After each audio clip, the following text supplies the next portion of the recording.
All right. Well, want to make sure we have enough time to go through all of the awesome content we have tonight. So, going to go ahead and get started and welcome everyone. We're so super glad to have you here for today's Every Educator Counts webinar. Tonight's topic is handwriting, syntax, and the secret sauce of strong writers.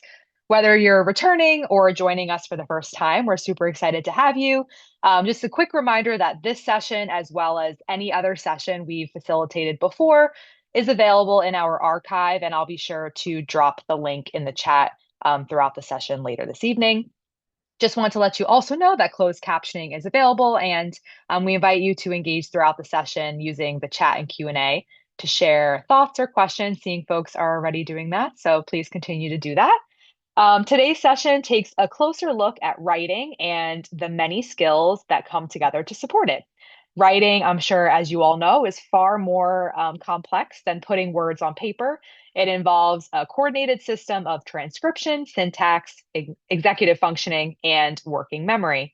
So, in this session, we'll focus on how handwriting supports early writing development and why syntax instruction plays such an important role in helping students become effective writers. So, throughout the session, our guest facilitator will share practical classroom ready strategies that you can use starting tomorrow to strengthen writing instruction and better support your students to develop confidence and independence in their writing. So, for anyone new joining us today, we are Reading is Fundamental, or RIF, the nation's largest children's literacy nonprofit. We are turning 60 this year, super exciting. And our mission is to inspire a love of reading and ensure every child has the opportunities and resources needed to become a lifelong reader. And webinars like this one are one of the ways we support educators and families with meaningful research-based practices that you can use right away. So I'm really excited to be joined today by Amy Siracusano, founder of Know Better, Do Better Literacy, LLC. Amy brings 25 years of experiences in public education, having served as a classroom teacher, learning specialist, Title I teacher, vice principal, literacy specialist, and adjunct professor. She is nationally recognized literacy consultant who has presented widely on topics including assessment, dyslexia, reading, and writing. Amy is also a member of Decoding Dyslexia Maryland, serves on the board of directors for the Reading League, is an Acadians training specialist, and teaches in the Advanced Reading Science program at Brooklyn College. She is deeply committed to ensuring educators have the knowledge and tools to support strong literacy outcomes so that all students leave second grade as proficient readers and writers. Amy now lives in Southern Maryland with her husband and two daughters, and I'm super excited to learn from her tonight. So, with that, I'm going to stop sharing my screen and turn it over to you, Amy, to share yours. And I'm super excited for the session. Thank you for that introduction, Carly. I really appreciate it. All right, you guys, just give me a minute to go ahead and get my screen up here, and we will go ahead and get going. I think you're going to see my daughters for one moment here. There we go. All right. So, thank you for being here for our discussion this evening around handwriting, syntax, and what we really need to develop strong writers. I really appreciate Carly's introduction for me. One thing I just want to add, my role at the Reading League after 8 years of being on the board ended in December. I probably sent my bio in prior to tonight, but it just recently ended. But it was a fabulous 8 years. And if you ever want to reach out to me, you can reach me through my website, www.knowbetterdobetterliteracy.com. So let's go ahead and get started. Tonight's take-home messages, I have four of them for you. The first is for you to leave understanding that when we teach writing, we are teaching two broad categories of skills, transcription and composition. They are taught differently. Transcription skills need to be taught to automaticity, and composition skills are a bit more strategic and they develop in depth over time. I'm also going to hopefully leave you with a little bit of thought around well-designed scoring tools that can really help to pinpoint instructional needs. And then what are these tools that we need to support students' executive functions when reading? When writing. So it's a lot to dig into, so we will go ahead and get started. Now, the work that I'm going to talk to you about will really lean into a lot of the research by Dr. Virginia Berninger. Um, and she talks about the four language modalities: language by ear, language by eye, language by mouth, and language by hand. And when we go to develop writing by hand, we have to do everything we do in reading plus more because writing is a production task. And the oral language is really the key to all of this. So, how we develop, and I don't know how this got twisted here, but we first, when we're born or even in the womb, language by ear is developing, right? That's very natural for most children, most typically developing children, right? And then slowly children learn to babble words, right? This language by mouth, this oral language, this expressive language. And then when we enter school, we learn to lift print off the page. This is this language by eye, lifting print off the page. And then slowly, over many years of development, we learn how to put our thoughts on the paper using language by hand. But we require the use of all of these modalities in order to do that well. And like I said, oral language is critical in this development. So as I talk to you tonight, and anything that I say to you, please think through the lens of oral language first. What would this look like orally before I put print in front of children? As I mentioned, I am going to lean into the not so simple view of writing and some of Dr. Virginia Berninger's work. This model was developed in 2006, and the original model in 2003 was called the simple view of writing. Unlike the simple view of reading, for those of you that are familiar with that, there is no multiplication sign. Okay, this is the model. At the center of the model is a triangle. I like to think of this metaphorically as a volcano. And I want to keep students' working memory, cognitive flow nice and calm and dormant.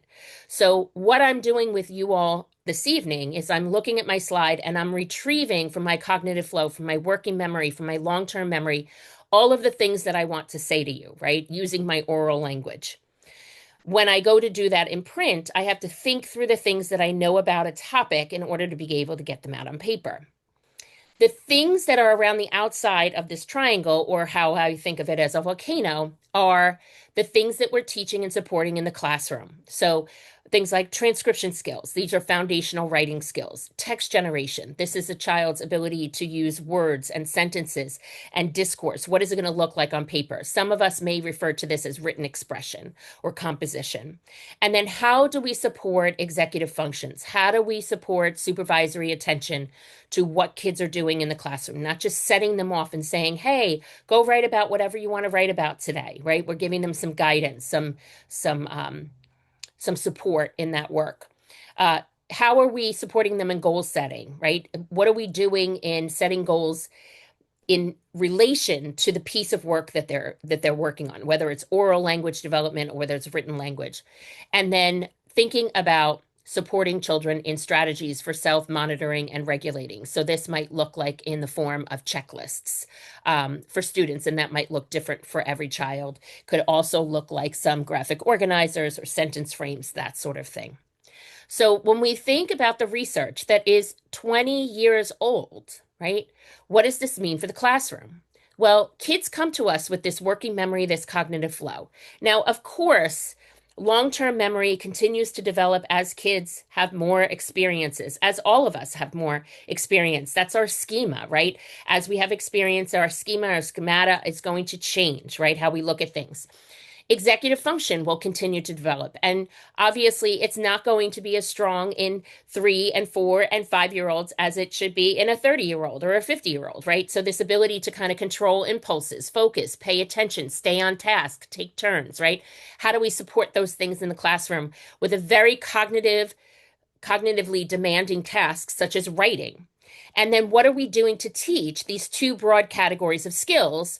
Transcription skills, right? These foundational writing skills, which need to be taught to automaticity. So things like handwriting, keyboarding, spelling, which please know by the middle of second grade, spelling is going to start to lag behind reading. Reading is going to take off on this upward trajectory, and spelling is going to lag a little bit.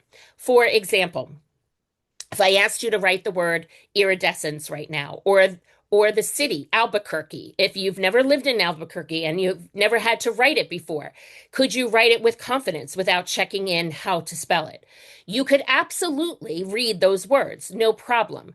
But the spelling is going to always lag a little bit behind the reading. We have to know something about how the word works in order to be able to use tools like spell check to be able to decipher which one is correct.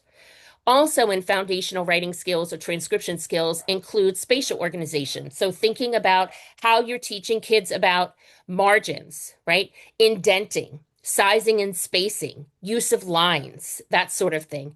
And then teaching punctuation, right? Not just ending punctuation marks, but all punctuation marks.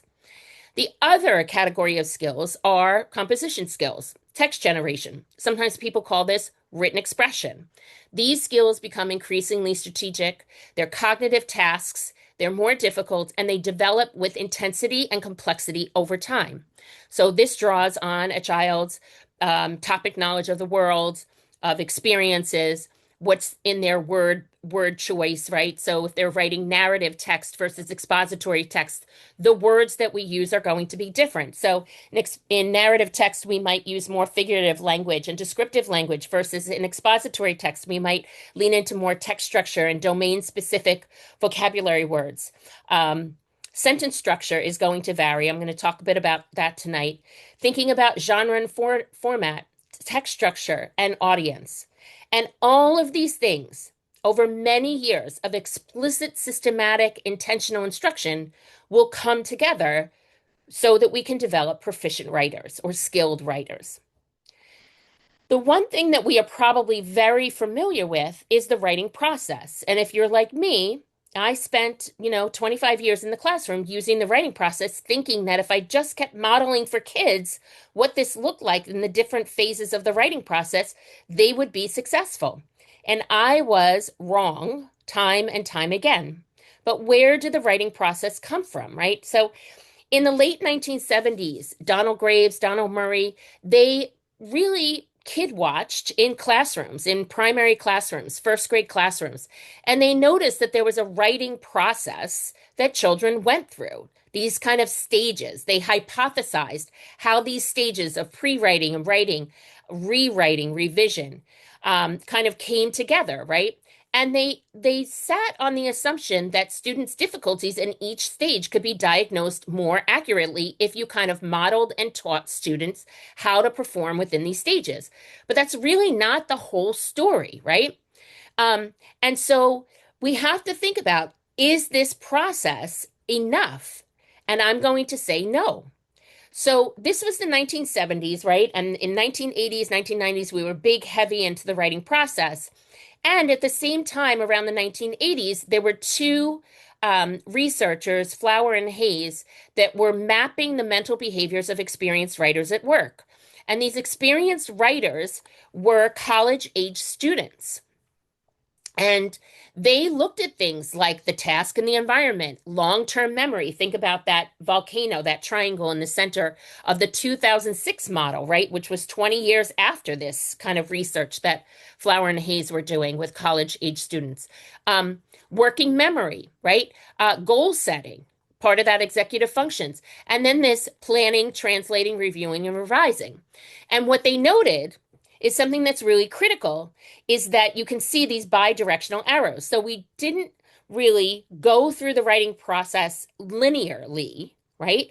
It wasn't Monday we plan, Tuesday we draft, Wednesday we review, we revise, and we publish on Friday. It was kind of happening in tandem, right? The problem is, if all we do is put up a beautiful image of the writing process and all we do is model through the stages of the writing process, we are assuming that students have the necessary transcription skills, those foundational writing skills to be successful in going through this process. So, as much as the writing process isn't the whole story, it is part of the story. It's an important part of the story. And we need to make sure that our instruction is attending to all of the things in writing that are necessary to come together in order to be able to generate and build strong writers. So tonight, I'll talk a bit about handwriting and keyboarding in terms of automatizing these skills and where these play a role. And I'll also talk very briefly about the sentence and how important this is in developing skilled writers in terms of written expression and composition, considering that the writing process is a recursive process that we use in order to support students through this written expression phase. And these skills become increasingly strategic. Well, let's talk a little bit about um, the research behind this not so simple view of writing in terms of transcription and handwriting. So, transcription skills have to be automatic in order for students to write more complex pieces of text. When transcription skills are not automatic, higher order processes are impacted, and it will limit the student's ability to hold language and ideas as they are writing.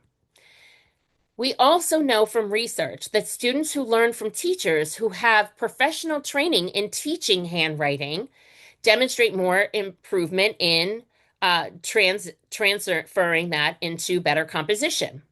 Now, I usually can do these talks in front of 500, 1,000 teachers, and rarely do I have more than 5 people in an audience that size raise their hand and say they took a class in their higher ed coursework on teaching handwriting. Maybe a few more people during in-service might have an hour training through somebody in a school district, but it is far and few between in which we really are trained well in how to teach handwriting, and this is a problem. We know that students who receive explicit handwriting instruction perform significantly better in writing quality, writing productivity, and writing fluency compared to students that do not receive explicit handwriting instruction. And many of you probably use a screener in your school systems, and part of that early literacy screening is letter naming fluency, which is a predictor for later reading ability. Well, research shows that automatic alphabet letter writing by hand is the best unique predictor for later composition length. So it is so vital that coming out of kindergarten, we are assessing our students to see who can write the uppercase letters of the alphabet and who can write the lowercase letters of the alphabet without a model, without prompting, because this is a strong predictor for later ability to be able to write extended pieces. So, bottom line is handwriting is a building block for transcription. And it relies on things like fine motor skills. And unfortunately, more and more of our children are coming in with weaker fine and gross motor skills. So, we might need to include in our early literacy programs, our early childhood programs, kindergarten centers that involved fine motor activities and centers so that we can get kids basically using what people might call their baby sharks or their pinchers, but those 3 fingers need to be developed muscularly in the hand in order to hold a writing utensil. That's really important. And there are a couple of different kinds of grips. The gold standard grip is the tripod grip. And this is when the child will hold a writing utensil with the pointer finger and the thumb on either side of where, right at the top where the pencil narrows, so right where it stops narrowing, and it rests on the middle finger. But there are other exceptional functional grips, such as the quadrupod grip, in which instead of the child grasping it with the pointer finger and the thumb, they would grasp the writing utensil with the thumb, the pointer finger and the middle finger, and then the writing utensil would rest on the ring finger. Now, if you're concerned about pencil grip for a particular child, make sure that you speak to an occupational therapist. They really can take a look at a child's hand for muscular development, for bone structure, and all of that to kind of guide you through which grip might be the best way to navigate holding a writing utensil. The other thing that we know about developing strong writers is providing students with the right kinds of tools. Now, we in the classroom love these thick markers, these big, thick crayons, these big, thick markers. They last a long time, they don't break, but they are the worst thing for little hands. We really need to be using short, thin writing utensils, golf pencils.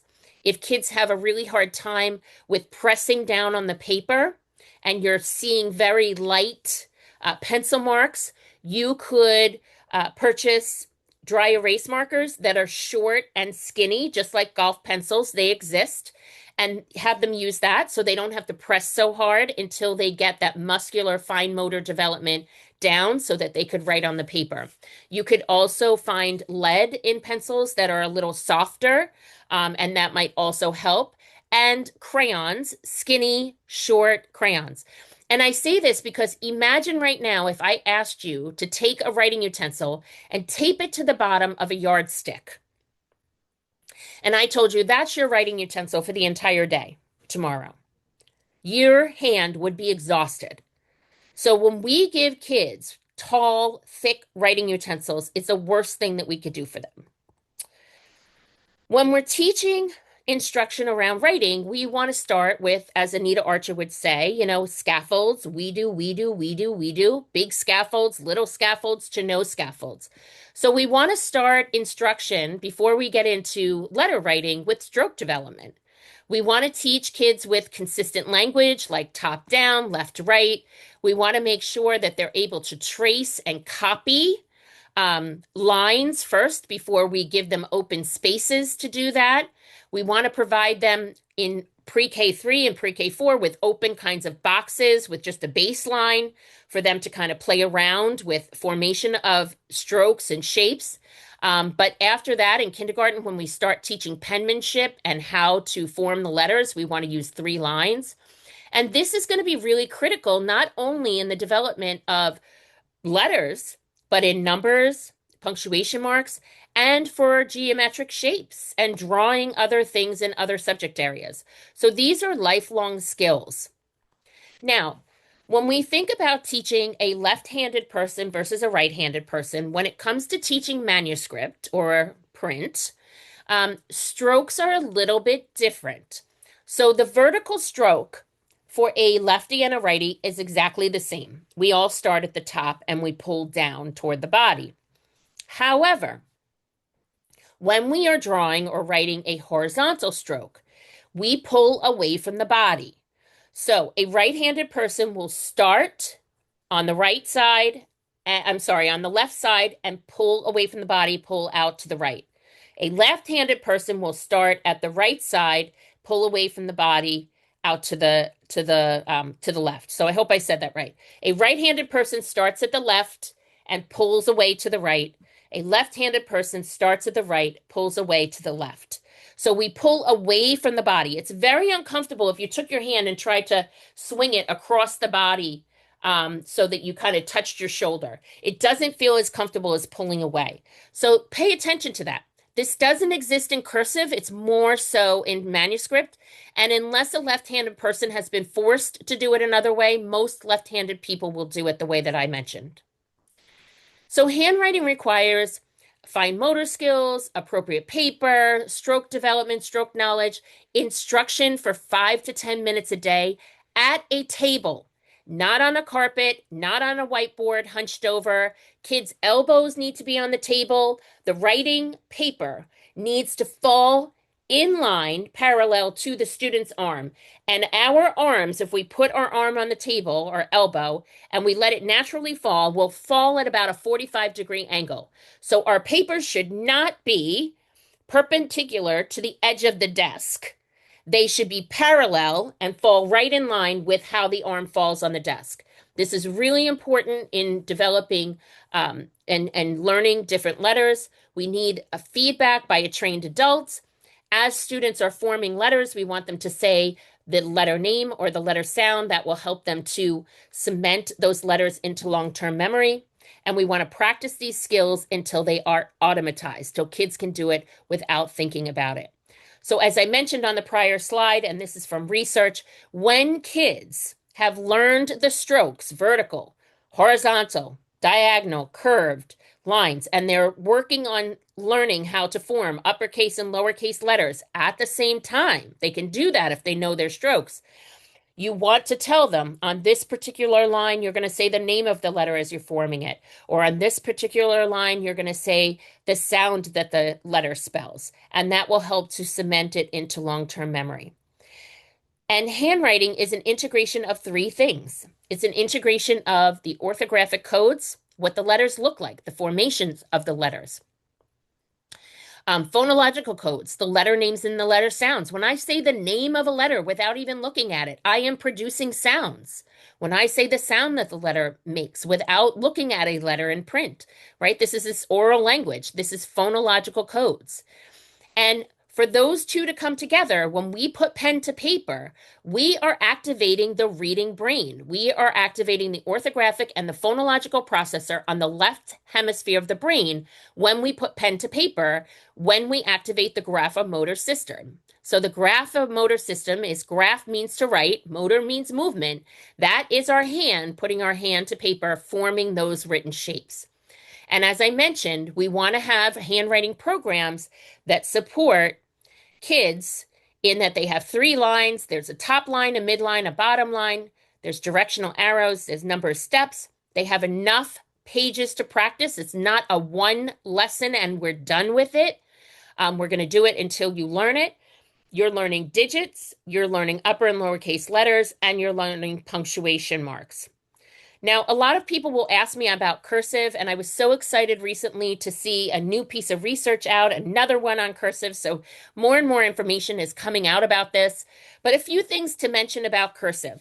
There are some countries in the world that never teach manuscript. They go right to cursive, never teach print. We in the United States were teaching cursive, no print until about the 1930s, and then we shifted. And at some point, we stopped teaching cursive altogether. So cursive in and of itself, there's an efficiency to it. It's quicker than manuscript. Cuts down on reversals. All lowercase letters start in the same place at the bottom. As you are forming these loops, and this is this research that recently came out, and it's not a lot of research, but it's a little bit, right? As we're forming the loops, there's no break in the words. So that reading brain on the left hemisphere is constantly activated. And so there's a little bit of evidence to show that this may support spelling development. We need it to read historical documents. It's a bit faster, as I mentioned. It improves fine motor skills. And when you sign your name, it gives you an identity. And I heard from a woman the other day, she said, you know, Amy, my husband never learned to write in cursive. And when he went to get his passport, they wouldn't give it to him because he printed his name. He had to reapply for it. So apparently for passports, or at least in this state at this post office, they had to sign the name. And because he couldn't, he had to reapply for it and he had to learn how to make some sort of signature. So there are some things that it is critical for. But there is a progression to all of this, right? So when we think about our youngest of learners, we want to develop those stroke development, spatial organization, fine motor skills, and we want to make sure that we have a progression, a scope and sequence, a similar language, a systematic, explicit way in order to automatize a handwriting type. Typically, for most kids, it takes approximately 2 years to master a handwriting type with 5 to 10 minutes of instruction daily with educator feedback. Okay, that's typical. Now, with everything, we all learn along a continuum. So that could be a little less or a little more for some students, depending on their needs.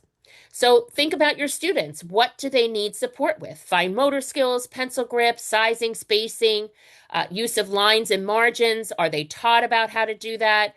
Are they accurate without a model? How's their rate and automaticity? Do you provide feedback? And one of the most important things in the room to get all this done is you and your knowledge, educator knowledge. So what do you need? Training, materials, a program? How's your handwriting grip? Are you a lefty or a righty? What is it that you need to serve your students well? So we talked a bit about handwriting, and we're going to just briefly talk quickly about keyboarding because keyboarding is an effective tool that we need to learn how to use, right? And unfortunately, across our nation, most of our states are having kids type extended responses using a keyboard for state assessments. So we can't really get away from it. And, keyboarding, we could type 3 times as many words as we can write by hand. We know that students with higher handwriting fluency tend to have better keyboarding fluency. But here's the thing. There is a time and a place for writing by hand, and there's a time and a place for keyboarding. So there was a study released in the New York Times many years ago now, where an Ivy League school had a group of incoming freshmen. One class had to take their notes using a keyboard for the professor's lecture, and another class had to write their notes by hand, no technology allowed at all. They found the students who wrote their notes by hand learned the information better, and the reasoning for that is because they put their notes into their own words. They were summarizing and paraphrasing. There was metacognition occurring versus the kids who were touch typing the notes from the professor, basically typed verbatim. And so they didn't internalize any of the information as they learned it. And our technology companies, such as Microsoft, know this. They released this piece of information from Europe when they released their laptop many years ago, their first laptop that folded backward. You came with a stylus, you could write on the screen, and it turned it into a Word document. And in this piece of research that they shared when they released that laptop, they said when writing or drawing by hand, different parts of the brain are activated in different ways. It's the physical movement of the pen that makes the difference. Using a pen to take notes means the brain is able to process learning in a much more effective way. So I say this because we can't get away from keyboarding. It is an effective form of communication.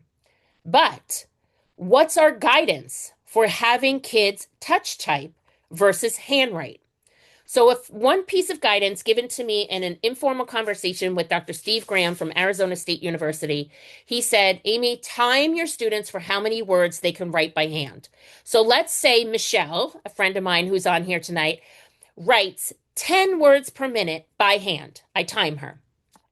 Then, if I want Michelle to touch type a response using a keyboard, I want Michelle to be able to touch type 10 words per minute, so that that cognitive flow, that triangle, that volcano doesn't erupt on her.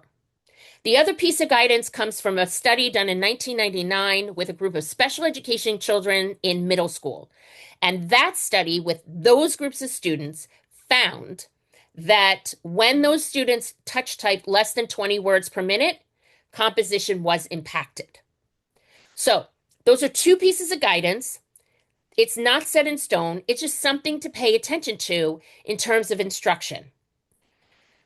So research tells us we shouldn't skip over explicit handwriting instruction and just teach keyboarding. We want to teach both because there are benefits for both and exhaust all possible attempts at teaching handwriting instruction before considering electronic technology. Okay. So that was really quick on handwriting and keyboarding, and I'm going to talk a little bit now about the importance of composition in terms of the sentence.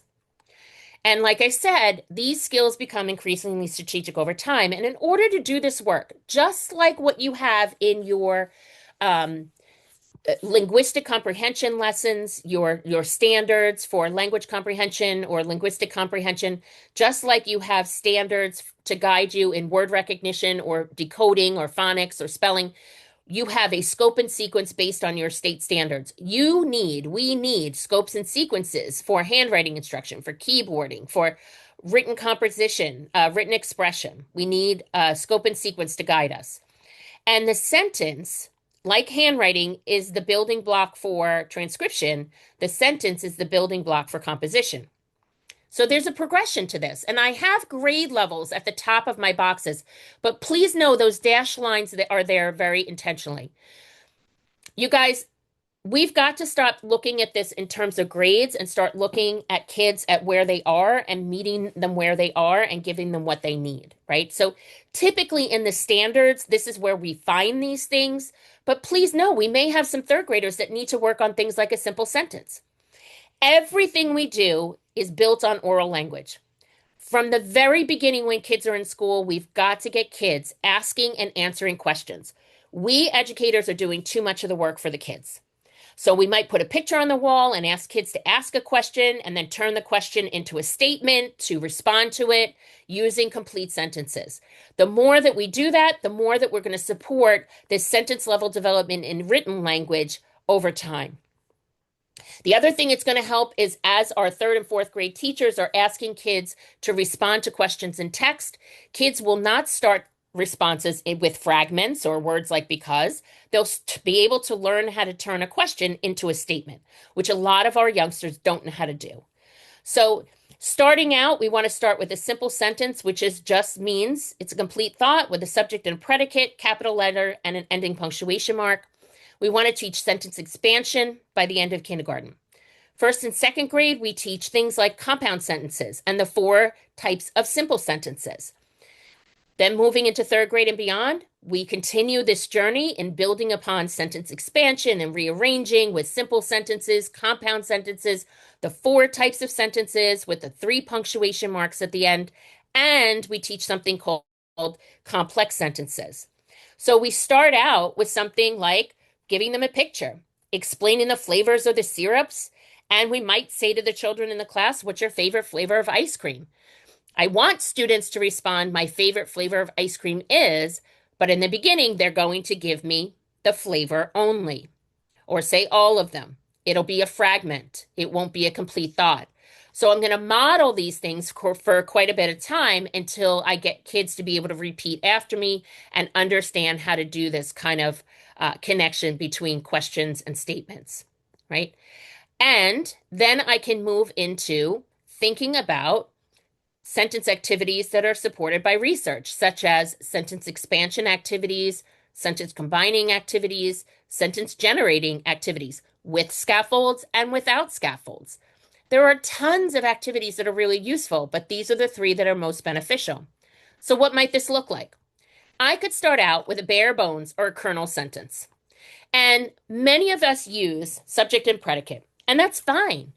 But subject and predicate is a tier three word. Kids are not talking about subject and predicate as terminology on the playground or at the lunch table. They're not doing it. So, why do we have to use such abstract terms in the beginning? Why can't we break it down a bit more concretely? Some of you might say the who or the what did what, the action. My colleague, my mentor, my friend, William Van Cleve, always told me to call it a doer and a do. And so I do that in getting kids to be able to identify the subject and predicate. It doesn't mean that I don't teach parts of speech or these grammatical terms. It just means that I make things as concrete as possible first for kids to understand the function of words and sentences, and then I can slap those abstract labels on once they understand how words are functioning. So, dogs bark, doer and do, and then I'm going to use question words to give them a wardrobe to dress up this sentence depending on the situation that I'm in, right? So I could start with a question word like when, but for some students, when is even abstract. So we might have to say time. Then I could say where, but where might be too complicated for some kids to understand. And my SLP colleagues will say, "Amy, you have to use terminology like a place," and giving them some examples of times and places. But what we do is we say, "Oh, we're going to learn about the setting today. The setting answers when and where." And we do this in reading. And then kids don't give us what we want. So, what if we did some of this work at the sentence level within text and we said, "Oh, did the author tell us a time or a place or a where or a when?" Oh, you guys, when we find those details in text, that's called the setting. And we're going to take a bare bones sentence now and we're going to add a time and a place or a where and a when. And we're going to write a sentence that tells the reader about a setting, right? So connecting these back to reading can be really, really powerful and support reading comprehension and writing acquisition as well. So there are lots of question words that we can build on slowly over time and getting kids to do sentence expansion and then to be able to do sentence rearranging. So dogs bark in the park, dogs bark at night, dogs bark, right? Teaching them how to rearrange these kinds of phrases. And we want to do a lot of this work again before we do it in written language and oral language. So beginning with 5-year-olds, we can teach prepositions. They don't need to know the terminology. They need to know the function. Prepositions and prepositional phrases help us to explain where. They add more information, right? So I might start with a question. Where are the eggs? And kids will say, under the hen, under the chicken, right? Things like that. I want a complete sentence. The eggs are under the hen, right? Repeat after me. Where is the cat? The cat is in the box, right? So getting them to be able to do this inherently before I had them do some of this with things like sentence expansion, right? Oral language, building on that knowledge. And then thinking about how we teach kids to combine words and phrases and clauses and sentences, right? So in grades 1 and 2, we can teach things like conjunctions. We have this specialized conjunction called a coordinating conjunction. Co means together, right? We have 7 coordinating conjunctions. We remember them from the acronym FANBOYS. FANBOYS, these 7 coordinating conjunctions can be used to join groups of words or phrases or sentences. And these 7 little itty bitty words are packed with meaning. But unless we start pointing it out in rich read alouds, kids are going to struggle to use it in print. Think about the ones that are more common in oral language. Those are the ones we would start out with first: and, but, or, and so. For, nor, and yet are not conjunctions that we typically use in oral language all the time, right? Yet, maybe a little bit. But for and nor, not so much. We would need to see that in text to help kids to understand the meanings of these words and how these words work together to join other words. And if you look at these words, this is the beginning of teaching kids text structure at the sentence level by joining ideas together or groups of words together. These coordinating conjunctions can also be used to join subjects, right? More than one subject, more than one doer in the sentence, or more than one do, more than one predicate in the sentence, right? Where we have more than one action. Commas in a list, right? And compound sentences. Now, there is a difference between compound sentences and compound predicates. And the difference is if I take away the comma and the conjunction, I have 2 independent standalone sentences. If I took away the conjunction here, I don't have a sentence on the other side. I have no subject here. And there is no comma used in compound predicates. So these are the things that our educators need to feel really comfortable with and knowledgeable with in order to be able to break this stuff down for kids. And we can use manipulatives such as index cards and sentence strips to really help kids learn and understand how to join words together, how to expand sentences, how to move phrases or groups of words around until they understand and see how this comes together, right? And I know there's a spelling mistake here on Saturday, but this was a group of first grade students that I worked with in Maui, and they did a beautiful job. The following day, I would come back and have them copy it in a notebook, and then I would talk to them about, ER, IR, UR, and help them with spelling the word Saturday and lean into that in instruction in my class. After we're done with compound sentences, we have to teach complex sentences. And this is not easy because there's a lot of language that kids need to know in complex sentences. Dependent, independent clause, subordinating conjunction. When do I use a comma? When don't I use a comma? And in doing this work, right, with lots of practice, we want to get kids to be able to generate sentences using these kinds of conjunctions, using vocabulary. And we want to make sure we scaffold this practice for kids and give them enough intentional practice. Underlining parts of speech in worksheets or finishing sentences in worksheets is not enough because we're going to wind up still seeing middle school and high school students writing like the student on the left here versus a student who knows how to write a simple, then a compound and a complex sentence, writing paragraphs more like this on the right. But in order to be able to do this work, we have to provide practice for kids with feedback. So we want to teach kids accurate practice with support. Oh, I forgot to capitalize the word I today. Okay, it's okay. We're going to sit in this practice accurately with my feedback, practice accurately with my feedback until you get to the point where you can do this skill all by yourself. And in order to do that, one of the things that we have to lean into is supporting things in executive functions, right? So what kinds of things do we have to support kids with checklists and goal setting and scaffolds, right?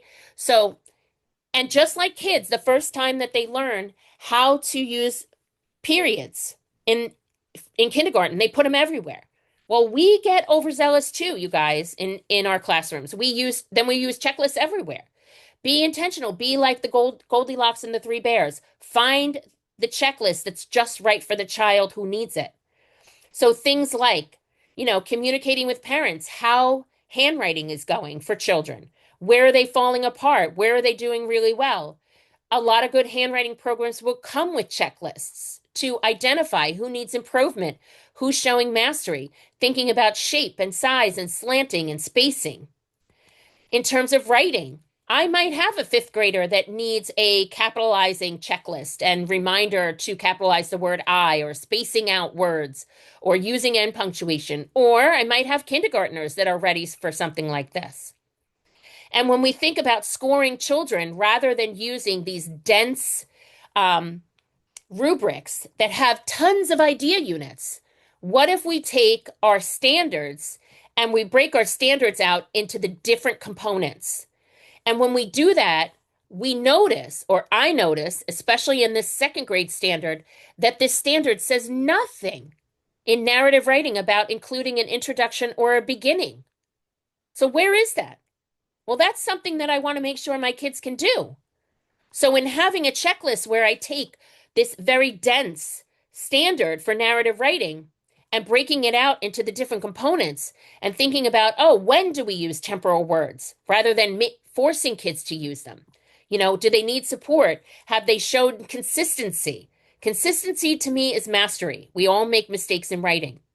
We could do the same thing with our language standards in thinking through capitalization and punctuation, right? Appropriate spelling to help kind of pinpoint what it is that we need to support them with. These kinds of things can also pinpoint helping kids to set goals for themselves, right? So providing things like sentence frames for students and thinking about who needs what in terms of what particular writing. And then finally, what kinds of tools are we using to support narrative and expository writing? So for young kids, we might need to start with sentence frames. Rather than telling kids, add details to your writing, which in my experience, kids write slower and neater, but they don't change anything. Maybe I tell them exactly what I want them to do. Add 3 describing words to the doer in the sentence. Add 3 adjectives, the nouns, once they have that language, so that they know exactly what I'm expecting them to do with a scaffold, so that they can be successful. And then thinking about narrative text structure. We can use story mountains very early on to kind of think through mapping out what's going to happen at the beginning, middle, and end of my story. How am I going to feel at the beginning and the middle and the end of my story? That's my internal story. And then what about the setting? Does it change from the beginning and the middle and the end of the story? For a first grader that learns how to use a story mountain like this early on, they can write a sentence, a sentence, a sentence. Then I can ask them, oh, can you tell me where the story took place? How about the time of day? Right? And that's that sentence expansion. For third graders, maybe it's a paragraph, and a paragraph. When we think about asking kids to do things with timelines or sequence things, I used to do it along the bottom of the notebook, and their writing got lost in the lines. Somebody told me to draw a line down the margin, put all of the events or the sequence inside the margin, and have them use the lines to write the events to the right. Kids need lines. They need borders. They need a starting and a stopping place. When we do compare contrast with those ovals, kids' writing gets lost all the time in the center. So maybe use an organizer for compare contrast like top hat. So there's a beginning margin and an ending margin. What's different? What's the same? Or rather than an oval, teach them how to draw rectangles. This is where stroke development in transcription is going to come into play. So in the final few minutes, because I want to leave some time for questions in case anybody has them, I just want you to think everything we do in literacy, we need a scope and sequence. And if you don't have a scope and sequence in writing, one of the places that I highly recommend you look is PATTAN, Patton, which is the Pennsylvania Technical Assistance Network. If you just Google sample writing scope and sequence, you will find macro level and micro level skills, or transcription skills and composition skills, kind of outlined from K to 12. It's a guide. It's not the law. It's not how everything should be done, but it's something you could look at in comparison to your state standards. Ensure students are receiving explicit, systematic, intentional instruction with trained adults. Ensure students receive enough practice to automatize skills, not a 30 or a 40-minute language lesson. But think about doing your language lessons like we do math talks, 5 to 10 minutes a day, and live a little bit longer in that language over time. And then writing instruction should build from simple to complex, beginning with oral language development and handwriting. So I hope this evening I've given you some food for thought about transcription and composition being separate skills, thinking about scoring tools and how they can pinpoint instruction, and then thinking through how to support executive functions. I want to thank you for everything that you do. Please follow me on Instagram under my company name. I usually post some videos from time to time. I hope that I hear from you all, and I am going to turn it over to Carly for a moment and say thank you. No, thank you, Amy. This was wonderful. Lots of folks were engaged, and it makes me want to go right back into the classroom. And I honestly envy those of you that get to go try some of these things later this week because I learned a lot. So I'm envy of you all that get to go do it tomorrow. So, but Amy, there were two questions that came through. If for those of you that would love to still stick around, we have some sure you would love to share some thoughts around these topics as well. So the first one is, and honestly, I can relate to this because I did this too. So they said, I remember using songs that matched the motion of writing when I was a pre-service teacher. Does that kind of multi-sensory approach support handwriting development? As long as it's not cognitively overloading and it's supportive of the children in front of you, right? As long as that's Hmm. not too much language. We want to be as succinct in what we're asking kids to do with directionality as possible. But if Hmm. song behind it will help them, go for it. What I do know is air writing is more about engagement, and there's no tie to activating the reading brain when we're air writing. Kids need to feel that feedback under their fingers or the pencil in order to be able to activate that reading brain. So Dr. Berninger always says, get pen to paper as soon as possible. So yeah, as long as we're being succinct for kids, less language Awesome. is better. Yeah. Yeah, great. Thank you. And then actually another one came through too. So there's one more around handwriting, and then there's one shifting gears a little bit. So the next one is how much, if at all, does tracing letters help students move towards fluent independent writing? Yeah, so a lot of the good programs will use an approach called trace, copy, covered, closed. So the first thing that we start with is tracing the letters with an open space, then copying the letter with a model, and it could be a dash line or without it. Then you cover your model and you do it from memory, right? That retrieval process. And then you could do it with your eyes closed and then match it to the model to see if you have it almost accurately. Once handwriting is automatized, you guys, it is a motor memory task in long-term memory, and it's a retrieval process, and you can do it with your eyes closed. So trace, copy, covered, closed is a good approach. I love that. I feel like there's so many like tracing workbooks out there, so it's interesting to know that there is research around what's actually working. So thanks for sharing. And Yeah. then one last thing, shifting gears from handwriting. So the question is, during read alouds, when we are spending time focusing on syntax or sentence structure, should that be a separate lesson from the ones that are focused on comprehension? Okay. Say that one more time. Sure, no problem. During read alouds, I can also copy and paste it in the That's chat. okay. During read alouds, when we're focusing on syntax and sentence structure, like you kind of modeled before, should that be a separate lesson from when we are focusing strictly on comprehension work? Yeah, so you want to do writing sentence level work during a writing time, about 5 to 10 minutes a day, and you want to make connections back to your read alouds as well. So you want to maybe draw it out in the read aloud and then do systematic explicit instruction in that development in your writing time so that you're making that connection. It's similar to when you're teaching phonics. your Hmm. specific or the alphabetic principle, and then you're tying it into the ability to read connected text. So kind of marrying those two, but then giving Mhm. that time explicitly for it separate. Yeah, that was going to be kind of what I was going to say, or after that is there's so many I feel like curriculums and resources out there that do that with phonics during read aloud. So I was wondering what your thoughts are with when it comes to sentence structure as well. So it sounds like similar Yep, to the phonics approach as well. So absolutely. awesome. Thank you. Well, those were all of the formal questions. So if nobody else has any other questions, just want to say thank you all so much again for joining us. Just like Amy said, thank you for the work that you all are doing every day. And we have two more webinars this year, so please feel free to head to riff.org/webinars and check out the remaining schedule. And then Riff also has a podcast now called Reading Inspires that Amy will be on down the road when she is not so busy, hopefully. She's one of the most busy people I know in the world. So we're excited to have her be a part of that as well. So be on the lookout for her episode in a couple of months. And as always, if you need us, reach out. And if you need Amy, reach out as well. So thank you all so much. And Amy, thanks. It was such a pleasure.